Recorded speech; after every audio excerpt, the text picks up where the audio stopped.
All right, today we're going to dive into a simple, beautiful story. It's about a little sparrow, the trap we all fall into of comparing ourselves, and, maybe most importantly, the incredible power of finding out what makes you uniquely you. I mean, really, have you ever just felt plain? You look around, at work, online, wherever, and it just seems like everybody else has some kind of special talent, some spark that you just don't. Well, that feeling is right where our story begins. So, let me introduce you to Pico. He's this little sparrow, lives up high in an old oak tree, and in his own eyes, he's totally unremarkable, just a small gray bird. Now, that wouldn't be such a big deal, except the forest he calls home, it's filled with some seriously exceptional characters. First up, you've got Keon. This peacock was a literal showstopper. I mean, when he fanned out his tail, everything just stopped. The other animals would just stand there and stare, totally in awe. And all Pico could think was, wow, I wish I could be that admired. And then there was Aaron the eagle. He would soar so high he'd practically disappear into the sun. He was the definition of strength, of freedom. He saw everything from this incredible perspective. And Pico would just watch from his branch and sigh, thinking, if only I could fly like that, then I'd really be someone important. And as if that wasn't enough, there was Senna, the nightingale. When she sang, oh man, the whole forest would go quiet. You could hear a pin drop. It was that beautiful. And Pico would just whisper to himself, my little chirp is nothing. If I could sing like that, maybe I wouldn't feel so small. And this pretty much sums it up, right? This is what was going on in his head. You had the others, magnificent, strong, melodious. And then there was him, gray, small, ordinary. That constant comparison, it just becomes this heavy, heavy weight on your shoulders. So, what did he do? He tried to be like them. He'd puff out his chest feathers to look bigger, like Keon. He'd try to flap harder and fly higher, like Iran. He'd even try to add little trills to his chirp to sound more like Senna. But a sparrow is a sparrow. And every time he failed, he just felt a little sadder, a little more worthless. So, one morning, Pico's just sitting on his branch, not singing, not chirping, just quiet. He's pretty much given up. And that's when Nella, the wise old owl who'd seen it all, landed right beside him without making a sound. Nella just watched him for a minute, and then she asked this very simple, very direct question.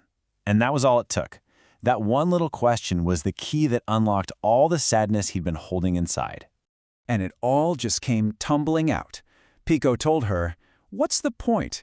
My song isn't beautiful like Senna's. I'm not magnificent like Keon. I can't soar like Aaron. I'm just nothing special.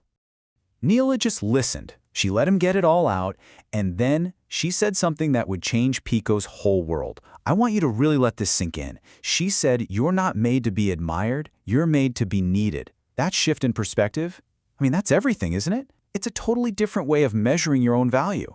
So Neela tells Pico to follow her. They fly to this quiet little clearing, and she says, okay, close your eyes and just listen. So Pico closes his eyes, and at first, all he hears are the same things that made him feel so bad in the first place. He hears Senna's song, Aran's call from way up high, the rustle of Keon's feathers. It just felt like she was rubbing it in his face. But just as he was about to get sad again, Neela interrupted him. She said, no, wait, listen even closer. It's not about what you can hear, it's about what you can't. What's missing? So Pico really focused, trying to hear silence. And then he got it. A few days before, a whole flock of sparrows had moved on to a new part of the forest, and with them, the constant, cheerful background chirping had just stopped. The forest was missing its rhythm. It was missing its heartbeat. And this is what Neela wanted him to finally understand.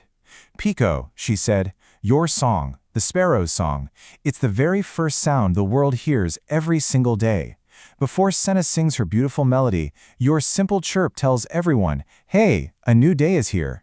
You're the alarm clock for the whole forest. Then she gave him this absolutely brilliant metaphor. The forest, she said, is an orchestra. And in an orchestra, there are no unimportant instruments. The nightingale might have the beautiful solo, sure. But you take out the steady, simple rhythm of the sparrows, the whole performance feels empty. It falls apart. And you can just imagine this little light going on inside Pico's head. For the first time, he started to see that his whole purpose wasn't to be a bad copy of someone else, but to be the absolute best version of himself. And here's the kicker. The part he never could have seen on his own. Neela explained, "You know the baby birds in the forest? They can't learn from Senna's song. It's too complicated.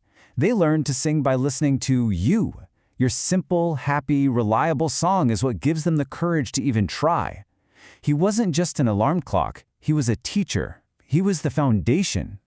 So, you can guess what happened. The very next morning, as the sun just started to peek through the trees, Pico took a breath, opened his little beak, and he sang. It wasn't fancy. It wasn't complicated. It was just a simple, cheerful sparrow song. It was 100% Pico. And one by one, the whole forest started to wake up to his song. And as he sang, he felt something he hadn't felt in a very, very long time. The moment he stopped wishing his song was something else, the moment he stopped comparing, it suddenly felt right. It wasn't the best song in the forest, but it was his song, and it belonged there. And that was it. That was the whole lesson. Pico never stopped singing again, not because he suddenly thought he was better than everyone else, but because he finally truly understood that he didn't have to be. He just had to be himself. And being himself wasn't just enough, it was exactly what the forest needed all along. You know, this story isn't really about a sparrow, is it? It's about us. So it kind of leaves us with a big question to chew on. In the orchestra of your life, your job, your family, your friends, what is that unique, essential rhythm that only you can bring? What is the song that the world is missing out on every time you decide to stay silent?